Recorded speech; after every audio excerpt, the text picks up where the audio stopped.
হত্যা মামলার পলাতক আসামি এবং চিহ্নিত প্রতারক ভেজাইল্লা সুলতান ও কামাল প্রধানের বিরুদ্ধে নানা ধরনের অপকর্মের মাধ্যমে ভুক্তভোগীদের হয়রানি করার গুরুতর অভিযোগ উঠেছে। তাদের দৃষ্টান্তমূলক শাস্তির দাবিতে মানববন্ধন হলেও প্রশাসন যেন তাদের কাছে অসহায় হয়ে পড়েছে।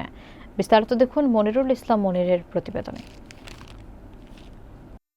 নারায়ণগঞ্জে চিহ্নিত অপরাধী সুলতান মাহমুদ ও কামাল প্রধানের বেপরোয়া কর্মকাণ্ডে ভুক্তভোগীরা ক্ষোভ প্রকাশ করেছেন।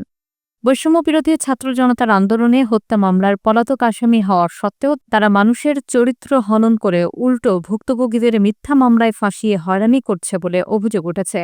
এমনকি এই চক্রের কবল থেকে আইনশৃঙ্খলা বাহিনীর পুলিশ সদস্যরাও রেহাই পাননি। জানা গেছে, ফতুল্লার জামতলা দোপাপট্টের সুলতান এবং সিদ্ধিরগঞ্জ জালকুড়ি মাজার রোডের কামাল বহুবার গণধোলাই এবং জেল খেটেছেন। তবে জামিনে মুক্ত হয়ে তারা আরও বেপরোয়া হয়ে উঠেছেন। এই চাঁদাবাজ ও প্রতারক চক্রের বিরুদ্ধে ভুয়া স্ট্যাম্প তৈরি, জাল দলিল সৃজন, ভুয়া অঙ্গীকারনামা, মামলা বাণিজ্য, চেক জালিয়াতি, ব্ল্যাকমেইলিং, নারী কেলেঙ্কারি, হত্যাকাণ্ড এবং রাষ্ট্রবিরোধী নাশকতার মতো বিভিন্ন অভিযোগে অভিযুক্ত। তাদের অপরাধের বিরুদ্ধে কেউ প্রতিবাদ করলে সেই ব্যক্তিকে বিভিন্ন উপায়ে নাজেহাল করা সহ ফেসবুক পেজ ও ভুয়া আইডির মাধ্যমে মানহানি করা হয়। সাজাপ্রাপ্ত আসামি কামালের বিরুদ্ধে 2 ডজন ও চাঁদাবাজ সুলতানের বিরুদ্ধে 1 ডজন মামলা নারায়ণগঞ্জের বিভিন্ন থানায় এবং আদালতে বিচারাধীন আছে। এই 2 অপরাধের দৃষ্টান্তমূলক শাস্তির দাবিতে নারায়ণগঞ্জ ও ঢাকায় মানববন্ধন হয়েছে।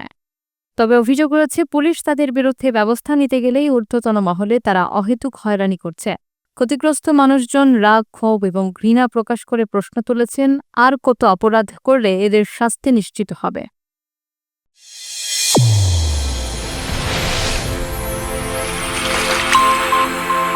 চ্যানেল A1 হৃদয়ের স্পন্দন।